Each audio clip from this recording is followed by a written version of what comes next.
remember the man with soft teeth. He'd come into my room at night and bite me over and over. The bites didn't hurt and they left no marks. All I felt was pressure. The first time I saw his face, I was terrified. His eyes were different. Instead of 2 eye sockets, he had 9. They were clustered in front of his face and up his forehead like a honeycomb. 2 on top, 4 in the middle, 3 on the bottom. The sockets didn't house eyeballs. There was a single thin eye stalk growing from the centre of each hole. Each stalk swayed in front of his face like long grass in the breeze. When he'd visit me, I'd lose the ability to move or scream. All I could do was watch. After a week of visits, and my parents not believing a word that came out of my mouth, I thought sleeping with the light on might keep him away. That was the night he started biting my face. The man would always move slowly and with great care. Every motion seemed calculated and precise. I didn't know what he was doing, but I had no doubt he did. The first time he got close to my head, I saw the inside of his mouth. Like his eyes, his teeth were unlike any I'd seen. There were 3 rows of bulbous growths pushing from an array of holes in his gum line.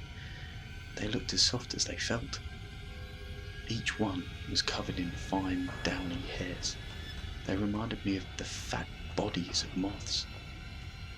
He'd open my mouth with his index finger and thumb.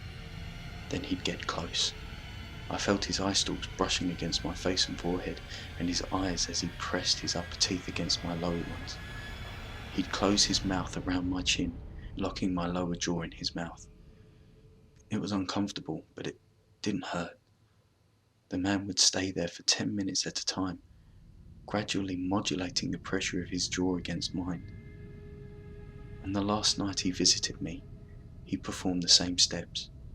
Once my jaw was in his mouth though, he applied more pressure than he'd used in the past. His eye stalks straightened out and felt like firm cables against my face. As the pressure increased, I felt his teeth start to burst against my own. One by one, the thick, insectile bodies inside his mouth succumbed to the pressure and coated my tongue and gums with thick, bitter paste. I felt his tongue, which had never been involved in our interactions before, extending over my teeth and massaging the paste into my gums. I tried to retch, but even that had been taken from me. The man did the same with my upper teeth and palate. When he left and I could move again, I rushed to the bathroom, threw up, and brushed my teeth more times than I could count. I never saw the man again. It's been 25 years. I've been plagued by dental issues my entire adult life. Every visit brings worse news. It's gotten to the point where I'm dealing with irreversible bone loss. Eventually, my teeth will fall out.